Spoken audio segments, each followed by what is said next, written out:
and curious minds alike, may I have your attention, please? Today, I stand before you to delve into a captivating realm that has kept the brightest minds in a perpetual state of wonder and intrigue, the unsolvable paradoxes that plague our scientific community. Yes, we are here to embark on a journey in search of elusive answers that have eluded us for generations. Ladies and gentlemen, esteemed scientists, and curious minds alike, may I have your attention, please? Paradoxes are a type of logical inconsistency that are unacceptable because they cannot be resolved. A paradox is something that seems to be true but also seems to be false. The study of paradoxes is called paradoxology and can be considered one of the most important branches of mathematics and philosophy. Here are some examples of paradoxes in science. Paradoxes are a type of logical inconsistency that are unacceptable because they cannot be resolved. A paradox is a type of logical inconsistency that is unacceptable because it cannot be resolved. For example, the statement all swans are white is a contradiction because it says two things that are contradictory. In order to resolve this contradiction,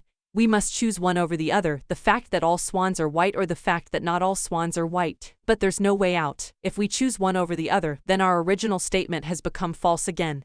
And so on until you reach an infinite loop where nothing can be true or false anymore because everything leads back into itself endlessly. This kind of problem comes up frequently in science fiction stories. For example, in Star Trek there was an android called Data who could learn new skills just by watching humans do them once, but when he tried learning how to dance ballet dancing by watching his father do it before him, well, you'll have to watch yourself if you want more information on what happened during this part of their story arc than I'm willing to share here. A paradox is something that seems to be true but also seems to be false. A paradox is a statement that seems to be true but is actually false. A contradiction is a statement that seems to be false but is actually true. The logical conundrum occurs when you have two or more contradictory statements with no way of resolving them into one consistent answer. The study of paradoxes is called paradoxology and can be considered one of the most important branches of mathematics and philosophy. Paradoxology is a branch of mathematics, philosophy, logic, and quantum mechanics. The study of paradoxes is called paradoxology and can be considered one of the most important branches of mathematics and philosophy. Paradoxes are statements that seem to contradict each other but still make sense at the same time. For example, all cats are gray, some cats have fur. If we look at this statement from different angles, it becomes clear that both statements can be true simultaneously. For example, you might say this cat has gray fur because it's not black like most other cats. Or maybe you think all cats should have white fur because they're usually found in snowy places like Alaska. Here are some examples of paradoxes in science.